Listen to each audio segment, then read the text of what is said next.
தொழில்துறை அமைச்சர் பிஎஸ் கோயல் தலைமையில் கூட்டணியுடைய பேச்சுவார்த்தைகள் இனிதாக நடைபெற்றது. நாங்கள் சீட்டு கேட்டிருக்கோம், கொடுத்துருக்கோம். 10 சீட்டு வரைக்கும் நாங்கள் கொடுத்துருக்கோம். நம்ம பேச்சுவார்த்தைகள் இனிமேல் தான் நடத்துவாங்க. கொடுத்துட்டு வந்திருக்கோம், இன்னும் பேச இருக்காங்க. நல்லபடியாக முடியும் நம்புறோம். இல்லை நாங்கள் வெற்றி பெறக்கூடிய தொகுதியை மட்டும்தான் கொடுத்துருக்கோம். நாங்கள் கேட்குற தொகுதி தான் கொடுக்கணும். நீங்கள் சொல்ற தொகுதியில் நாங்கள் நிற்க மாட்டோங்கிறத பதிவு பண்ணிட்டு வந்தோம். ஆனால் நாங்கள் கேட்குற தொகுதியை கொடுப்பாங்க நம்புகிறோம். இந்த பேச்சுவார்த்தைகள் சுமூகமாக போச்சு. கண்டிப்பாக அது அவர் தானே. என்டிஏ அலையன்ஸுடைய தலைவர் அவர் தானே. எடப்பாடி அண்ணா என்டிஏ அலையன்ஸுடைய தலைவர் யாருன்னு கேட்டால் தமிழ்நாட்டுடைய தலைவர் எடப்பாடி அண்ணா தான். யாராவது ஒருத்தர் கேளுங்களேன், சொல்லட்டா? யாருக்கு சொல்லணும்? யாரா இப்பதான் சொல்றேன். இந்த குழப்பறதுல வேலை இருக்கீங்களா? யாராவது ஒருத்தர் சொல்லுங்க.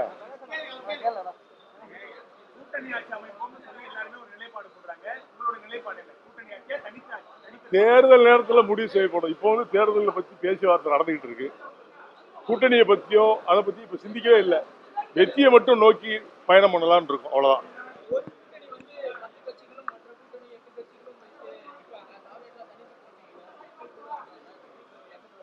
அது நோ கமெண்ட்ஸ். தாவாகா பத்தி நோ கமெண்ட்ஸ்.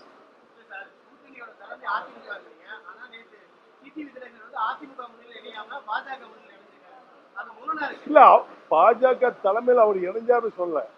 பேச்சுவார்த்தைக்கு மினிஸ்டர் பீஸ் போல நியமனம் பண்ணிருக்காங்க கூட்டணியை பேசுறதுக்கு.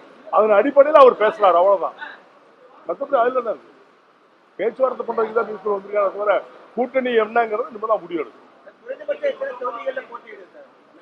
பேச்சுவார்த்தையில் தான் சொல்ல முடியும். தமிழக மக்கள் முன்னேற்றத்தில் 10 சீட்டு கேட்டிருக்கோம். இந்த பேச்சுவார்த்தையில் தான் சும்மா எத்தனை சீட்டுங்கிறத டிசைட் பண்ணுவாங்க. அது சொல்ல முடியாது.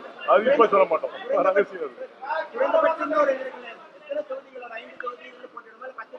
இல்ல கொடுத்திருக்கோம். இந்த பேச்சுவார்த்தையில் தான் முடிவு செய்யப்படும். 10 தொகுதி கொடுத்திருக்கோம். பேச்சுவார்த்தையில் முடிவு செய்யப்படும். பேச்சுவார்த்தை நான் ஆரம்பிக்கவே இல்லையே.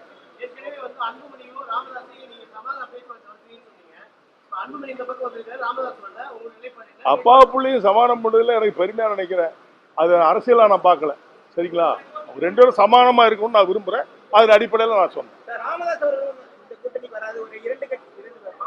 அது அவர்கிட்ட தான் கேட்கணும். எங்க வாராரா இல்லையா நான் எப்படி சொல்ல முடியும்? இல்ல அது நீங்க இப்ப முடிவே எடுக்கலையே. அதுக்குள்ள நீங்க முடிச்சுட்டீங்க போலுங்க. பத்திரிக்கையாளங்க முடிவு எடுத்துருவீங்க போலுங்க. இன்னும் முடிவே எடுக்கலையே. இப்பதான் ஸ்டார்ட் பண்ணிருக்கோம். வந்துட்டே இருக்காங்க. இனிமேதான் ஸ்டார்ட் தான் பண்ணிருக்கோம். முடிவு எடுக்கல. எப்போ வேணாலும் எந்த கட்சி எங்கேயும் மாறலாம், எங்கேயும் வரலாம். அது இப்போ வரைக்கும் சொல்லவே முடியாது. பார்க்கலாம். ஆமா கண்டிப்பா போவோம். கண்டிப்பா இல்ல நன்றி, வணக்கம்.